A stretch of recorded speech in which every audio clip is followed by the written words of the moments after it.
Hi friends, ఎలా ఉన్నారు?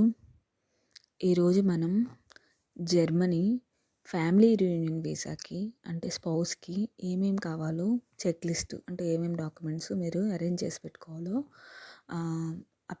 అపాయింట్మెంట్కి ముందు మనం ఈరోజు చూద్దాము. నేను ఈ మధ్యనే ఇది చేశాను, సో నాకు బాగా తెలుసు. మా పాపకు కూడా చేశాను, సో బాగా తెలుసు అనమాట. ఒకసారి చూడండి. తర్వాత నెక్స్ట్ వీడియోస్లో నేను ఎలా చేయాలి, అప్లికేషన్ ఫామ్ ఎలా ఫిలప్ చేయాలి, ఇంకా కొన్ని టిప్స్ అన్నీ చెప్తాను. ప్రస్తుతానికి ముందు మీరేం రెడీ చేసి పెట్టుకోవాలో మీరు కనుక ఫ్యామిలీ రీయూనియన్ వీసాకి అప్లై చేయబోతుంటే చూద్దాం. ఓకేనా, స్టార్ట్ చేద్దాము. ఫస్ట్ ఏం కావాలంటే విఎఫ్ఎస్ గ్లోబల్లో మనము అపాయింట్మెంట్ తీసుకోవాలి. అది కూడా నేను మీకు నెక్స్ట్ చెప్తాను. తర్వాత ఇవి కావాల్సినవన్నీ మీరు రెడీ చేసి పెట్టుకోండి అనమాట. ఫస్ట్ ముందు వ్యాలిడ్ పాస్పోర్ట్ కావాలి. ఇక్కడ ఏం రాస్తుందో చూడండి, valid passport first one, issued with in the last 10 years and valid for at least another year. అంటే ఏంటంటే లాస్ట్ 10 yearsలో మీకు ఇష్యూ చేసి ఉండాలి అండ్ కనీసము ఒక 1 year అయినా ఎక్స్పైరేషన్కి ముందు ఉండాలన్నమాట. లైక్ ఇప్పుడు 2026 కదా, 2027 దాకైనా ఉండాలి మీ పాస్పోర్టు, అదనమాట. Next date of birth, name, place of birth, sex అన్నీ కరెక్ట్గా ఉండాలన్నమాట. ఏమీ తప్పుగా ఉండకూడదు. ఓకేనా. అంటే మీ దగ్గర ఇంకేదైనా సర్టిఫికేట్స్ ఉంటే దానికి తగ్గట్టు అన్నీ ఒకే విధంగా ఉండాలి, వేరే వేరేగా ఉండకూడదు. నెక్స్ట్ చూడండి, అప్లికేషన్ ఫామ్. ఇది వీడెక్స్ అని ఒక వెబ్సైట్ ఉంటుంది, దాంట్లో ఫిల్ చేయాలి. అది నేను చాలామందిని అడిగి చేశానమాట. అంటే నేను ఎవరి కన్సల్టెన్సీని నేను ఇది ఇవ్వలేదు, డబ్బులు ఏం పే చేయలేదు. నేను చాలా రీసెర్చ్ చేసి నేను కూడా కొన్ని యూట్యూబ్ వీడియోస్ చూసి అండ్ కొంతమంది నాకు తెలిసిన వాళ్ళు ముందు వెళ్ళిన వాళ్ళు ఉంటే నాకంటే ముందు 6 months ముందు వాళ్ళని అడిగి చేశాను ఫిలప్. అది ఎలా ఉంటుందంటే నేను నీకు చూపిస్తాను. ఫ్యామిలీ ఇట్లా ఉంటుందన్నమాట. ఇది నేను ఫిలప్ చేయడం కూడా చూపిస్తాను. దీంట్లో కూడా కొంచెం హెల్ప్ చేస్తారు. దీంట్లోనే ఉంటుంది ఏమేమి రాయాలని చెప్పేసి. మనము ఒకవేళ తప్పు పెట్టిన అప్లికేషన్ ఫాము వాళ్ళు హెల్ప్ చేస్తారన్నమాట విఎఫ్ఎస్లో. ఓకే, నెక్స్ట్ చూద్దాము, వీడియో లాంగ్ అయిపోతుంది. నెక్స్ట్ డిక్లరేషన్ ఫామ్ అంటే చూపిస్తాను మీకు.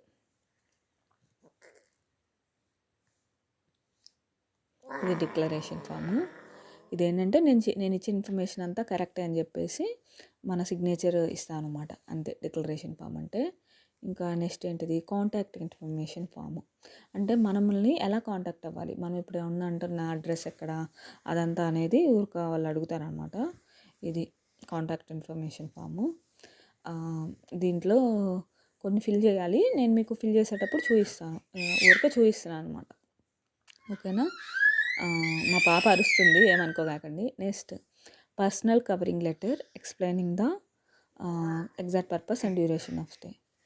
అంటే నేను ఎందుకు వెళ్తున్నాను అంటే ఏం లేదు, దీంట్లో ఏం రాస్తామంటే మా హస్బెండ్ అక్కడ ఉంటున్నారు, తను నన్ను స్పాన్సర్ చేయగలడు, సో మేమిద్దరం కలిసి ఉండడానికి వెళ్తున్నా అని చెప్పేసి ఒక లెటర్ రాస్తాను అనమాట.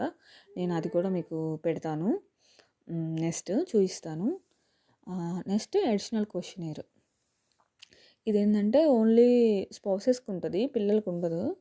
ఇదేంటంటే మనకి ఎప్పుడు పెళ్ళయింది, ఏమేమి రిచువల్స్ చేశారు అన్నీ అని చెప్పేసి ఒక అడిషనల్ క్వశ్చనర్ ఉంటుంది అనమాట.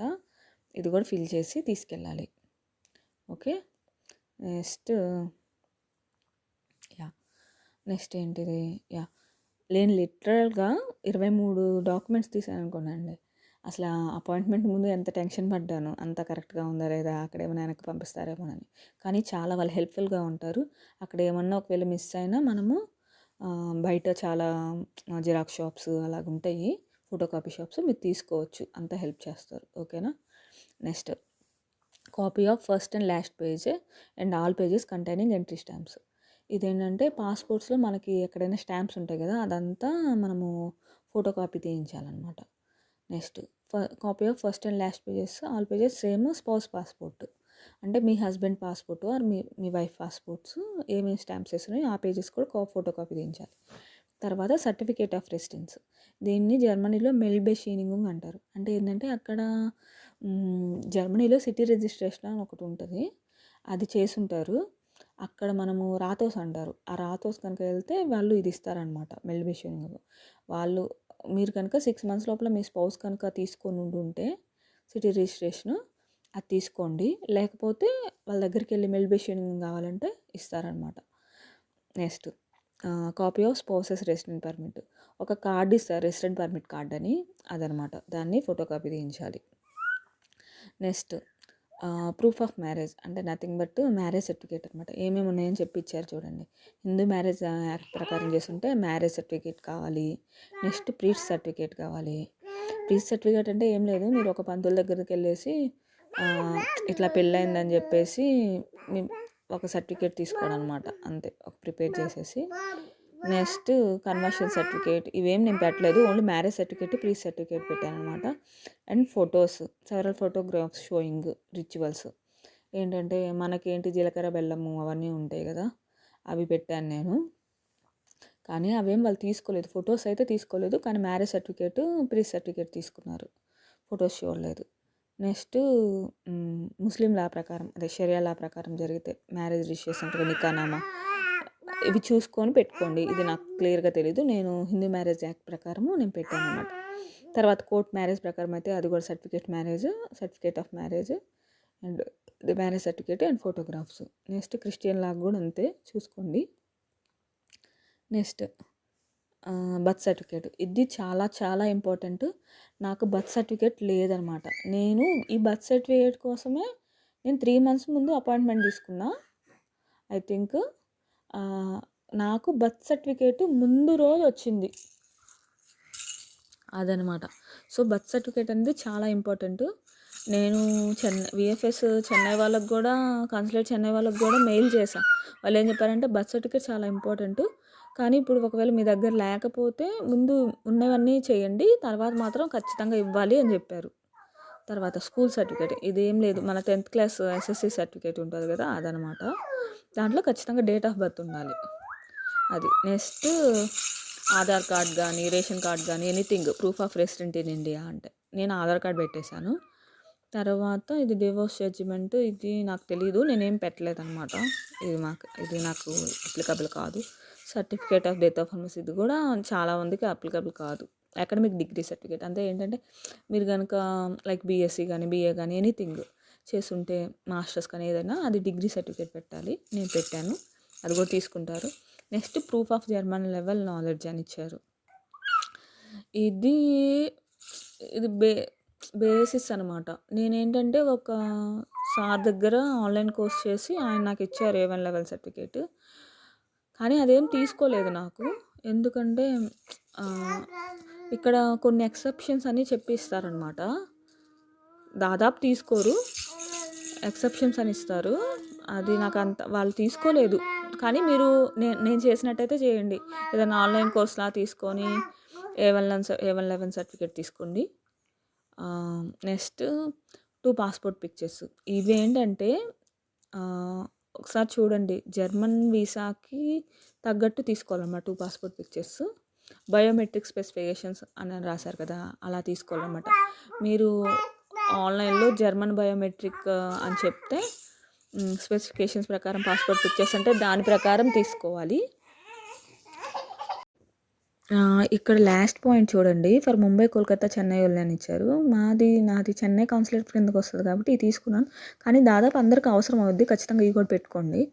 ఏంటంటే ఇన్విటేషన్ లెటర్ ఆఫ్ స్పౌస్, అంటే మీ హస్బెండ్ నుంచి కానీ మీ వైఫ్ నుంచి కానీ, నాకు ఓకే, నేను స్పాన్సర్ చేస్తాను, మా వైఫ్ వస్తుంది, సో ప్లీజ్ వీసా అప్లై చేయండి అని ఒక ఇన్విటేషన్ లెటర్ ప్రిపేర్ చేసుకోవాలి. నేను అది కూడా మీకు పెడతాను నెక్స్ట్ వీడియోస్లో.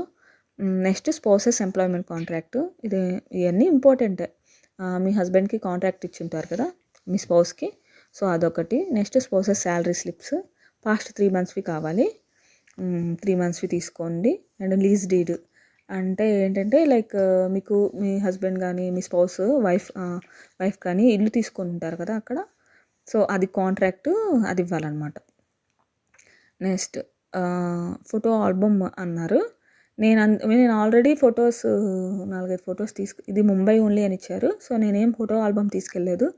ఒక 5 ఫొటోస్ ఇంపార్టెంట్ రిచువల్స్ అన్నీ తీసుకెళ్ళామన్నమాట. తర్వాత వీసా ఫీ లైక్ నాకు తెలిసి 100 యూరోస్ అలా ఉంటుంది. 100 యూరోస్ అంటే మన ఇండియన్ దాని ప్రకారము మీరు ఒక 10,000 అట్లా తీసుకెళ్ళండి. మనీ కాకుండా ఫోన్‌పే అన్నీ ఉంటది అక్కడ. కార్డు అంతా. ఇంకోటేంటంటే ఇప్పుడు నేను చెప్పిన డాక్యుమెంట్స్ అన్నీ ఇక్కడ చూడండి 2 ఐడెంటికల్ సెట్స్. అన్నీ 2 ఐడెంటికల్ సెట్స్ తీసుకోవాలనమాట. అంటే పాస్‌పోర్ట్ ఇవి కాకుండా మెయిన్ సర్టిఫికేట్స్ అన్నిటిని మీరు పాస్‌పోర్టు ఇవన్నిటికి 2 కాపీస్ తీసుకోండి. ఏవైతే డాక్యుమెంట్స్ చెప్పానో అన్నీ 2 కాపీస్ తీసుకోవాలి. మళ్ళీ ఇంకోటి ఇంపార్టెంట్ విషయం ఏందంటే స్టేపుల్ చేయకూడదు. పిన్ చేయకూడదనమాట. అండ్ అన్ని ఒరిజినల్ డాక్యుమెంట్స్ తీసుకెళ్ళమంట. మీ ఆధార్ కార్డ్ గానీ, బర్త్ సర్టిఫికేట్ గానీ, ఏమైనా గానీ అన్నీ ఒరిజినల్ తీసుకెళ్ళాలి. వాళ్ళు చెక్ చేస్తారనమాట. తర్వాత ఏమైనా కానీ మీ డాక్యుమెంట్స్ ఇంగ్లీష్ కానీ, జర్మన్ కాకుండా వేరే లాంగ్వేజ్‌లో కనుక ఉంటే అది నోటరీ చేయించాలనమాట. నోటరీ చేయించి ట్రాన్స్‌లేట్ కూడా చేయించాలి ఇంగ్లీష్‌లో గానీ, అట్లా గానీ. నెక్స్ట్ అంతే ఇంకా కొన్ని సార్లు కొంతమందికి మ్యారేజ్ వెరిఫికేషన్ చేశారంట. నాకైతే చేయలేదు. అది యూట్యూబ్‌లో ఒకసారి చెక్ చేసుకోండి. ఇవి మొత్తం నేను డాక్యుమెంట్స్ సబ్మిట్ చేశాననమాట. ఇది నెక్స్ట్ నేను అప్లికేషన్ ఫామ్ ఎలా ఫిలప్ చేయాలని చెప్తాను. దాంతోపాటు ఒక్కొక్క డాక్యుమెంటు ఎలా ఉంటుందని కూడా నేను మీకు ఒక ఐడియాకి చూపిస్తాను అనమాట. ఓకేనా? సరే అయితే thank you so much. Bye bye.